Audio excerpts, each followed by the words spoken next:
I'm against governments forcing you to wear a mask. The entire county of LA, of Los Angeles County, you are forced to wear a mask outside. I believe that's unnecessary. We can ask the professor about that in a few minutes. The outside part's unnecessary, but no need to force people. Don't do that. Don't play that game. Strongly advised, that's great. Social pressure, I think it's strong enough. There's no need to force, because then you're gonna get the police involved, and then you're arresting people for not wearing a mask, and it's super counterproductive and not necessary at all. So don't be forcing anyone. I'm against mandating it, like in LA. This is actually the mayor of Los Angeles. He was asked this weekend, or maybe it was like late last week, when it went from a recommendation to a mandate on wearing a mask. And he said, it wasn't just stern advice before, it was always a mandate. I'm proud that LA has been led the movement in this country. We're requiring all people to wear face masks when you're around other people you don't live with. 1% of people can screw this up for everybody. The 1%, listen, you can't have 100% compliance. That can't even be a goal. They don't even make that. It's wildly unreasonable.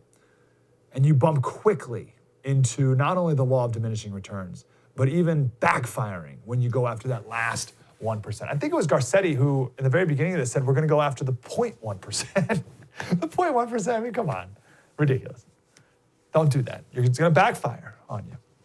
It's not wise. I want to play this clip here from Mike Rowe. This is Mike Rowe on Dave Rubin's show talking about safety blank. Finish that phrase, right? We've heard it a million times. Safety what?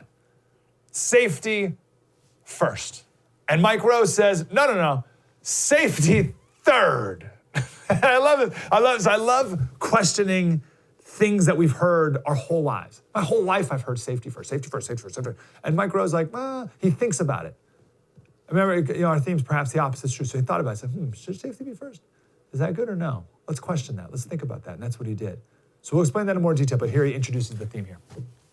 I, early on, wrote a piece called Safety Third, which borrowed the title from a special I did for Discovery back in 2008, where I ruminated on the unintended consequences of a culture that truly elevates safety to an unrealistic place on some hierarchy. The safety first culture, the safety first mentality with regard to vocational work is fascinating because it's rife with unintended consequences. Mm-hmm. When you put safety at the top of the thing, and when you tell your employees or your customers that their safety is your top priority, you set the table in a very strange way. And it's a way that oftentimes, in my view anyway, fosters complacency among the very customers and employees who should be really taking a measure of personal responsibility for their own actions. So exploring the unintended consequences of a safety-first culture through the lens of a quarantine was, to me, a really interesting rumination, because we can be a safety-first country, but only for very, very, very short periods of time. And then we're reminded that the chief goal of living is not to merely stay alive, at least not for most people. I'm a big fan of Mike Rowe. I love Mike Rowe. Anytime Mike Rowe talks, I always listen. That makes so much sense, right? It can't be a safety first. Even in the workplace, it can't be safety first, because then you'll never do anything ever, right? Don't climb, don't pick that up, don't stretch out, don't extend, don't walk, don't move. You should stay at home. Stay in bed, actually. Safety first. Really important. Safety first always. Just stay in bed. So it's not safety first, right? You take it to its absurd conclusion.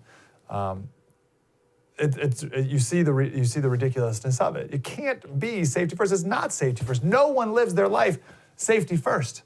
We are always weighing and calculating risks constantly. What level of risk you're willing to take for what end. It's calculated constantly, every single day, by every single person at all times. And we've taken this safety, so that's why he says, he's like, it's more like safety like third in our lives.